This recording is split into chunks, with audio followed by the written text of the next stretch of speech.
morning, guys. We are back with our Porcopotamus, and we have a possible catastrophe of which we are trying to avert. Hopefully, we haven't hurt something already. So we believe we have an injector that is hanging pretty much wide freaking open.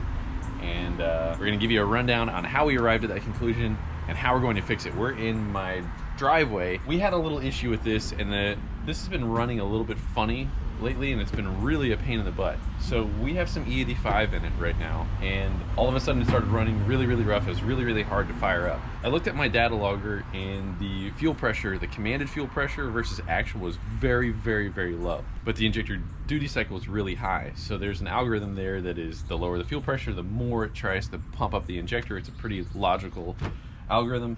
However, this thing is pumping a ridiculous amount of fuel out.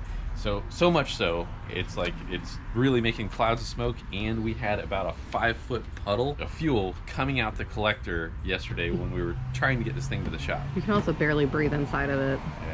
Yeah. It was really a fuely smell. So DO2s didn't pick up on that.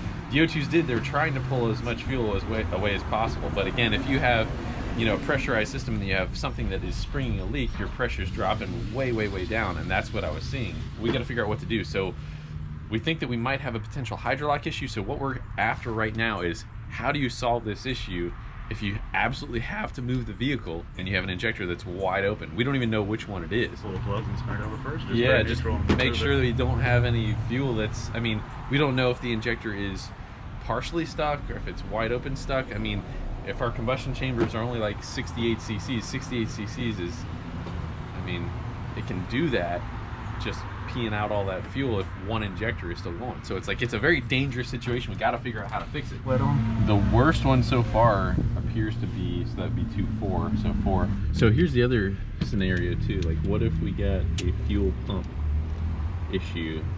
Like, I mean, one bank is significantly richer than the other, so we're trying to figure out exactly what's going on. This bank seemed to be much richer. So recently, this thing has developed a stalling issue, whereas for whatever it was, like a year and a half, it was totally good. Yeah, it didn't have any sort of drivability issues. And then all of a sudden, something crept up, and it's like I would mess around with it a little bit and not, you know, it would be like okay for a couple days and then act up again. But very odd. It has some extremely unusual issues that we wouldn't normally see.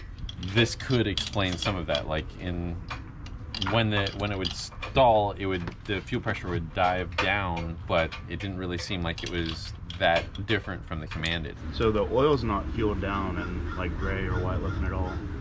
So that's, you could check, or you checked it? I checked already. Okay. It's black. I mean, not Okay. black, but.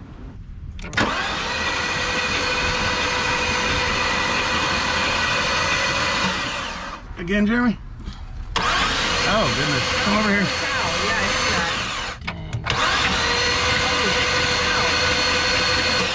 that. Here, you gotta take a look at this. Oh my god. Ready? Yeah. Whoa, jeez. Wow. Alright. Whew. I definitely have never seen it happen, especially displayed that way. So let's just hope and pray that we haven't hurt the engine. I mean, this is like, we saw, like I said, a huge amount of fuel, you know, coming through the collector and stuff. But when we came to that conclusion, we're like, it has to be that. So wow, that's crazy. Seriously, that's crazy. So let's just hope and pray that the engine's all right. I mean, do we bring some stuff to do a compression test? Yeah, well, we can't do it lead. Yeah, I guess not. Yeah. We'll just have Well, I to we'll have to pull the cut the fuel, spin it over good, Yeah. and do a dry one. Are we just gonna ignore that that's like not even connected anymore? It's connected. Look, It's not, Jeremy. Are you trying to say time for an upgrade? Well, you know, everybody else at the shop's getting custom cold airs, and I'm just over here with my duct tape. keeping it real with the tape. Man, for all that weathered torment, that Nick Williams throttle body is still freaking sweet. This is my favorite bolt right here. Is this yours? Or is it the one next to it? You got 3 more you gotta get. Yeah. But we slotted the rear of the lid so they don't have to come all the way out. Yeah. Yeah, I mean, with our thermal plates, with the ADM adapter, it is, spaces the blower way up there. I mean, really the thermal plates put it over the top, but we had to do that. It was mandatory, Elias. If you yell at it hard enough, Jeremy, it'll probably just fall out. Get off! Get off! You have to yell at it like an old lady and it'll actually get results. I love this car. You look like you love this car. You're making the same face I make every time I drive it right now. Well, I hope you're having a better day than I am. Just glad my arms don't fit back there. I don't know. I mean, this has got to be similar to like trying to reach down into like a badger hole and trying to retrieve a little badger pup, which is probably not the right term, without the mama getting mad. It's something like that. Is this what you were saying is bigger than the smart cars throttle body? That's really funny. Yeah, that our bypass valve on this, which is a small blower, this is a 1.7 liter blower, this is like twice the size the throttle body of the smart car.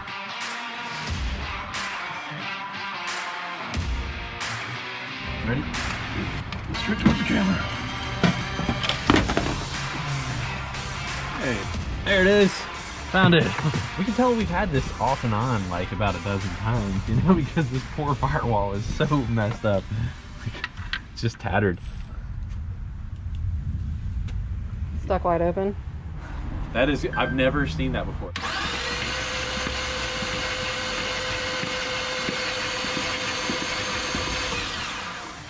Yeah, there's still just a pretty healthy amount of fuel coming out of that one.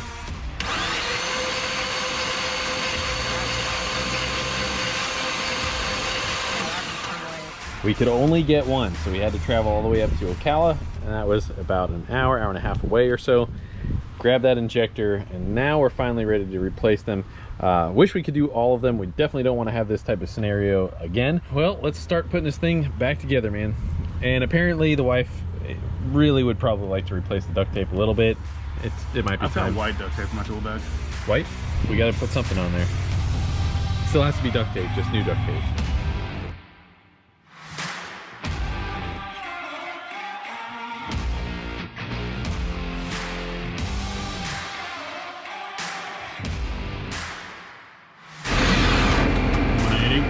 All right, so we're doing our compression test because we're totally not sure that this thing is going to be okay. So we're checking all these, and before, guys, we've had multiple different suspect compression testers, but now I think we got a good one. We got 180 on the first two cylinders. Actually, cylinders 1 and 3 on the driver's side. So what Liza is doing right there is jumping the starter. 190, 195. Yeah. All right, so cylinder 5, 195. Tell them what happened on number 1. Oh, when we first did it? Yeah. All right, so guys, we had this blocked off because we thought it was gonna rain, and which it did. There's a bunch of leaves and all sorts of debris. So,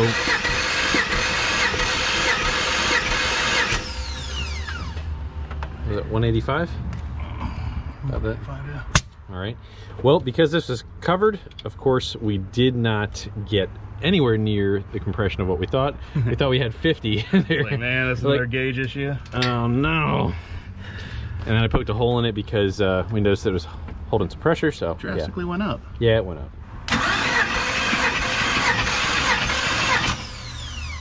Oh, 190 something. Yeah. Next one's the bad one. Hopefully not. The next one is not the bad one. Gotta remain positive, Shalane. Positivity. Okay, calm down. I was just talking about the plug. She is so used to saying today's the day. Today's the day that we don't have a bad motor. Today's the day. Listen, I don't want a bad motor.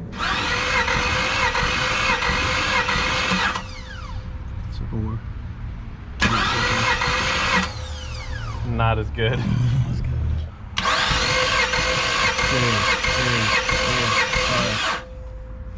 Not as bad.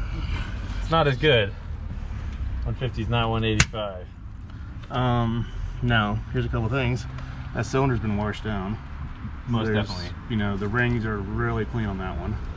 It's not going to have any oil residue helping seal it. For sure. So if you sprayed some WD or something in there, you'd probably, you know, raise all of them, but that one might raise a little bit more than the rest. If you run it and recheck, would that also change the way that it's reading? Definitely. Best case scenario is to do a compression test hot. Yeah.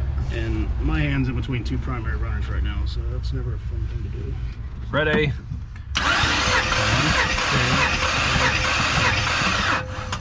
Dang. Why is that one so high? Pretty significant difference. All right, so in the meantime, while we're checking cylinder 8, I'm going to spray this down in cylinder 4, which is the one where we had our injector that's wide open that most definitely would have washed the ring pretty much free and clear oil. What is that? This is just some WD-40 that we had that we used to run the Bridgeport off of, or used to run with the Bridgeport when we had it here, but been sitting for a little while. Ready? Yep. Wow. That's the highest. That's crazy.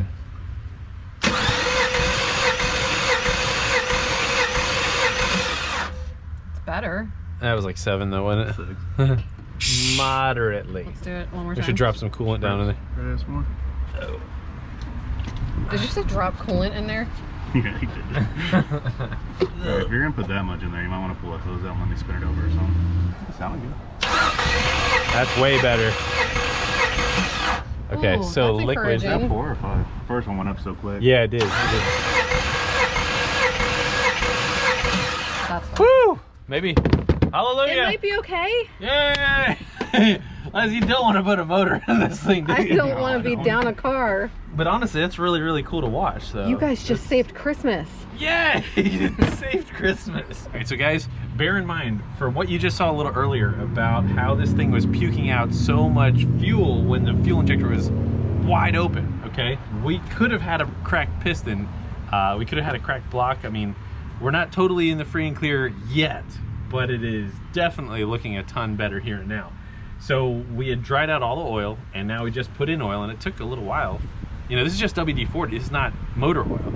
So we threw that in there, and I mean, that must have taken about 16 strokes for it to really kind of work its way in. Because we had it wide open, as you saw, and there was nothing coming out. Pretty interesting. So our compression went from 100 and a little bit shy of 150 all the way up to over 180. Yeah. So pretty fascinating. It's also pretty crazy that we caught this again. Yeah. When we almost hydrolocked it previously. Yeah. Last winter. So, note to self, we need to put coolant in that jug there too, by the way.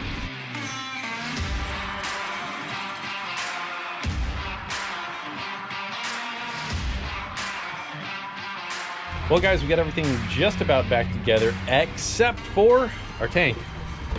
Unfortunately, we had a small problem right there. That tap is not all the way through, so we got to be able to run back to the shop. We're going to get that all squared away.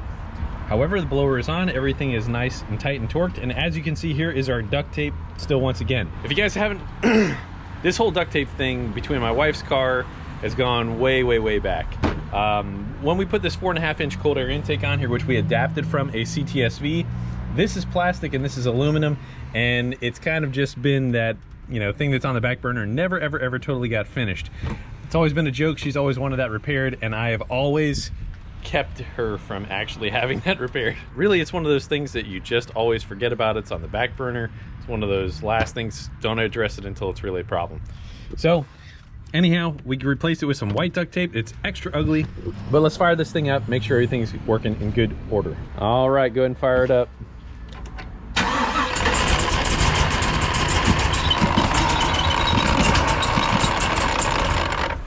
All right, so first thing, we have a misfire on this side still, and we're trying to figure out, this is the cylinder that was down. So we're trying to determine, is it the brand new injector that is not working, or is it the plug? So I pulled a plug out. It looks to be good. I have another plug that I put in its place. So if it is the injector, we're gonna be spitting out a whole bunch of fuel right there. Now we don't wanna have that happen with the ignition point right here. Definitely done something stupid like that before, and it basically turns into a flamethrower. So let's fire this thing up and make sure that we got spark. So for how long? 2 seconds. So just a quick 2 seconds. I got a plug in there capping off where the fuel would be. All right, go ahead.